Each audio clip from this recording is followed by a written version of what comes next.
Dari kecil memang gue sudah sudah dikelilingi dengan yang namanya musik. Jadi kebetulan papa dulu adalah gitaris di sebuah band, terus sering manggung-manggung di Jogja. Waktu itu kan memang kebetulan gue lahir di Jogja, di Sleman. Umur 3 tahun tuh udah sering ikut papa manggung-manggung gitu, terus nonton ya sama kayak anak gue sekarang lah. Kalau papanya manggung naik ke atas panggung, jadi memang sudah terbiasa mendengarkan lagu-lagu juga banyak itu kayak kaset-kaset piringan hitam itu dari bokap. Dari dulu sering didengerin lagu-lagu kayak Chicago, terus Electric Light Orchestra, The Beatles, Beach Boys. Jadi sudah terbiasa dengerin lagu-lagu seperti itu. Kalau yang Indonesia dulu Koes Plus, Chrisye, gitu-gitulah. Jadi waktu SD itu udah sebenarnya sukanya dua, sepak bola sama musik. Jadi berbarengan tuh. Dulu ikut sekolah sepak bola juga, dan di sepak bola juga nggak yang jelek juga mainnya, emang bahkan jadi pemain andalan, jadi striker. Ikut klub bola waktu itu kalau nggak salah di Jogja tuh di IKIP, ikut sekolah sepak bola di IKIP waktu itu. Terus sampai akhirnya papa tuh ada kerjaan di Jakarta dan harus ke Jakarta. Nah waktu itu sebenarnya nyusulin bokap sekeluarga. Tahun berapa ya? Hah? Tahun berapa? Itu 96 ya, kelas 4 SD kalau nggak salah, atau 97 pokoknya antara itu. Jadi akhirnya pindah ke Ciledug nih. Ciledug waktu itu masih punya mimpi jadi pemain bola sebenarnya, karena musik itu ya sudah terbiasa dari kecil dengerin musik. Tapi kalau untuk waktu kelas 4 atau 5 SD itu masih fokusnya masih pengen jadi pemain bola. Bahkan ikut klub lagi di IM, di sekolahin bola, sekolah sepak bola di IM, dan jadi pemain andalan juga, nomor 10, striker. Terus ada di akhirnya waktu SMP kelas 2 itu SMP kelas 1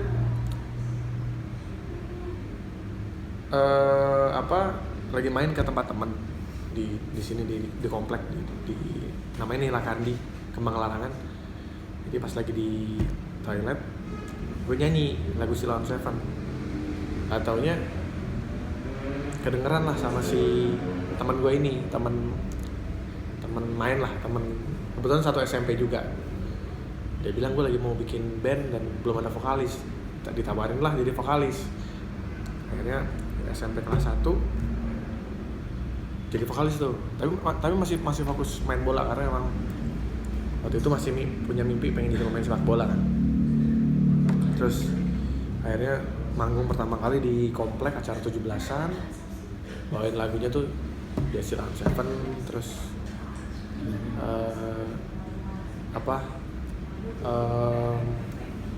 Tip X waktu itu. Pokoknya yang lagi populer di era itulah, Padi gitulah. Terus sampai pada akhirnya waktu itu bokap dipecat lah gitu dari pekerjaannya, dan harus menjadi supir taksi waktu itu. Terus ternyata nggak tahu kenapa juga berhenti juga, akhirnya cuma ngurusin nemenin anak-anaknya ngeband. Nah, saat itu antara main bola sama musik sih sebenarnya. Jadi kalau di bola itu malah gue udah dibayar tarkam. Jadi dibayar waktu itu cuma 50.000 lah, udah lumayan lah dulu, dapat 50.000 di zaman itu SMP. Tapi mainnya udah main gede-gede, udah dibayar tuh, karena emang secara skill mungkin waktu itu memang dibutuhkan ya saat itu gitu. Nah pas ada satu momen waktu itu lagi liga PSJS pertandingan, saya patah tak tulang, hujan-hujan disikat dari belakang, patah tulang. Nah di momen itulah akhirnya sempat break selama 3 bulan, dan akhirnya kayak jadi lebih fokus ke nyanyi, dan saat itu memang kondisinya ya secara ekonomi di inilah ya apa nggak bisa dibilang ya di bawah rata-rata lah gitu ya, apa bukan yang dari keluarga yang punya gitu, memang berjuang banget, bahkan harus ngontrak dari rumah ini kalau misalnya kontrakannya naik gitu harga sewanya ya mau nggak mau cari kontrakan yang lain lagi untuk biar dapatnya harga yang murah lah gitu. Jadi nomaden waktu itu hidupnya pindah-pindah, tapi di sekitar situ aja, diceleduk aja gitu. Ntar di gang ini nyari lagi, ada gang ini gitu aja hidupnya gitu. Nah terus karena patah tulang waktu itu akhirnya kayak break main bola selama hampir 3 bulan, dan ternyata malah ngebawa gue jadi lebih serius main musik saat itu. Nah waktu itu punya band, terus akhirnya ya sering manggung juga. Ada satu momen saat itu gue keluar dari band yang SMP. Nah pas SMA kelas 1 akhirnya mencoba untuk bikin band baru lagi yang memang pengen serius, dan kebetulan dari SMP kelas 1 gue udah bikin lagu sendiri dari SMP. Nah di SMA kelas 1 itu akhirnya mau coba bikin band baru, terus ketemulah sama teman-teman, ada Rai, ada Rama waktu itu, ada Kiki. Terus waktu itu personil masih Wahyu belum masuk. Waktu itu ada Ivan sama Adit namanya, personil yang awal. Ya, tapi itu nggak bertahan lama karena yang namanya ngeband kan waktu itu kan kita belum tahu apakah berhasil atau enggak kan. Jadi personil yang awal itu akhirnya keluar dan digantikan nama Wahyu. Itu di 2004, dan personil itu nggak berubah sampai sekarang. Jadi akhirnya fokus main musik, ikut festival, ikut kompetisi band dari SMA kelas 1 itu, ikut, dan akhirnya festival band itu, kompetisi band itu malah jadi mata pencarian. Jadi dulu kan karena memang kita bukan dari keluarga yang ada ya, jadi kita juga nggak mau ngerepotin orang tua. Jadi gimana caranya main musik itu kita nggak ngerepotin orang tua. Akhirnya kita berlima kayak nyari duitnya ngamen dulu. Kayak misalnya mau latihan kan 2 jam tuh kalau nggak salah 40.000 nyewa studionya itu di Blewa Studio di Petukangan dulu, studio kita pertama. Ya udah habis udah kekumpul langsung latihan. Jadi dulu bukan jadi mata pencarian, tapi memang kita nggak mau ngerepotin orang tua lah saat itu. Akhirnya terus latihan, ikut festival, menang terus, dan ternyata emang kita rezekinya di kompetisi band. Jadi sempat di tahun setelah lulus SMA kita nggak melanjutkan ke perguruan tinggi karena emang nggak ada biaya juga. Jadi mau nggak mau kita harus memilih musik sebagai jalan hidup kita gitu. Jadi dan kita sepakat berlima waktu itu nggak ada yang kuliah, kita fokus ngeband sampai akhirnya di 2006 kita sempat bikin album dibiayain sama orang. Ternyata bikin album itu nggak semudah yang kita kira gitu. Kita kira abis bikin album langsung terkenal, ternyata enggak, malah makin drop, nggak ada penghasilan. Karena waktu itu kan kalau misalnya kita ikut festival band lagi kan malu ya, udah rekaman masuk ikut festival, tapi ya kondisi yang meminta kita untuk kita harus bertahan gimana caranya biar dapat duit. Akhirnya kita ganti nama tuh, ada festival apa buat nyari duit doang. Festival apa, namanya ganti-ganti, setiap ikut festival ini ganti. Namanya Apa? Namanya apa? Nama bandnya ganti-ganti, ada It's a Jam lah, pokoknya ngasal gitu. Nggak, pokoknya ada terlintas nama apa, daftar. Jadi waktu itu mau nggak mau harus ganti nama karena kan kita udah rekaman saat itu kan. Maksudnya nggak enak juga masa band udah rekaman ikut-ikut festival nyari duit lagi gitu. Tapi karena kebutuhan akhirnya ya kita mau nggak mau harus bertahan hidup, dan dari festival itu yang bisa bikin kita bertahan. Kita dapat duit hadiah kan, dan menang terus memang, juara satu sampai akhirnya ada momen yang paling nggak terlupakan adalah ketika tahun 2006 ke 2007 kita sempat diundang manggung di Surabaya, tapi ternyata itu fiktif, acaranya fiktif, padahal kita udah sampai sana dan kita nggak tahu mau ngapain lagi di sana. Duit habis, bahkan sempat makan nasi kucing 1 bungkus berlima waktu itu di Surabaya karena emang nggak ada uang. Sampai akhirnya ada pas momen tahun baru 2006-2007 kita manggung, ada orang nonton masif waktu itu.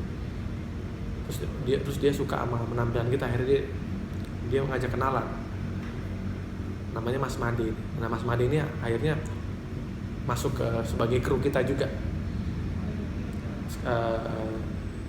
Sampai tahun berapa itu akhirnya dia jadi kru. Nah waktu itu dia bantu kita untuk gimana caranya tetap bertahan hidup nih, dapat makan lah. Akhirnya dia masukin ke beberapa kafe. Jadi kita manggung tuh di sela-sela home band. Kalau home band kan biasanya dia ada break 30 menit. Nah di 30 menit itu kita manggung 5 lagu. Habis kita manggung 5 lagu kita dapat makan. Nah itu makannya itu sehari cuma malam doang gitu. Jadi sampai hampir 2 minggu terdampar di Surabaya. Terus dibantu sama seorang teman untuk bisa balik lagi. Jadi dia jual laptopnya untuk bantu kita. Akhirnya kita pulang ke Jakarta. Tapi di momen pas tahun baru itu memang kita kayak nangis bareng. Waktu itu berlima tuh kita nangisnya bukan karena kita cengeng, bukan, tapi memang apakah ini bener jalan hidup kita yang kita pilih gitu. Musik bisa bikin kita hidup gitu. Karena banyak orang tua kan saat itu bilang, untungnya bukan orang tua gue sih, banyak yang di luar sana mereka bilang musisi itu tidak punya masa depan. Tapi entah kenapa kita yakin dengan apa yang menjadi pilihan kita saat itu. Nah di 2007 bulan April kalau nggak salah itu ada billboard gede, tulisannya Live Wanted, hadiah pertama mendapatkan kontrak eksklusif di Musika Studio. Nah hadiah mobil sama uang 50 juta waktu itu kita nggak ngelihat hadiah duit sama mobilnya, yang kita lihat cuma hadiah dapat rekaman di Musika waktu itu. Karena kita tahu di Musika kan ada Peter Pan, ada Lento, ada Niji saat itu kan, ada Kahitna, maksudnya banyak musisi-musisi besar ada di situ gitu. Terus kita daftar terus ternyata kita lolos terus tuh. Lolos audisi terus ke Jakarta, terus regional Jabodetabek sampai ke grand final. Nggak taunya kita juara satu nasional, kesampaian kita dikontrak sama Musika waktu itu kita dikontrak Musika itu masih di bawah 21, jadi yang tanda tangan tuh orang tua. Karena kan kalau dalam kontrak itu usia dewasa tuh 21 gitu, 21 plus. Jadi waktu itu kita dianggap belum dewasa, jadi belum ada yang 21. Akhirnya yang kontrak itu orang tua. Jadi emang orang tua kita tuh benar-benar sangat mereka yang mengantarkan kita lah ke pintu kesuksesan waktu itu gitu. Terus tahun 2007 akhirnya kita rilis single di kompilasi. Terus akhirnya kita ngerjain ngerjain album pertama waktu itu. Kalau nggak salah kita ngasih 40 lagu di album pertama itu, karena waktu itu masih kurang nih lagunya, belum ada yang jagoan, bikin lagi sampai 40 lagu. Nah akhirnya kepilihlah 12 lagu untuk album pertama gitu. Album pertama itu judul album Perubahan, dan waktu itu pas kita jadi juara 1 kita dirubah namanya. Awalnya Massive, MASSIVE, karena nama itu sudah dihaki sama orang, sudah ada yang matenin, sudah ada yang daftarin namanya. Akhirnya kita cari nama lain yang artinya tidak berubah tapi penulisannya beda, penulisannya dirubah sedikit, jadi ditambahin D apostrophe MASIV. Jadi akhirnya kita berubah menjadi nama The Massive. Nama album, judul album juga Perubahan, jadi emang sesuai dengan judul album kita. Ganti nama, punya harapan berubah secara nasib, rezeki, dan lain-lain. Terus album pertama kita bikin dan meledak ternyata. Wah, di mana-mana ada lagu The Massive saat itu.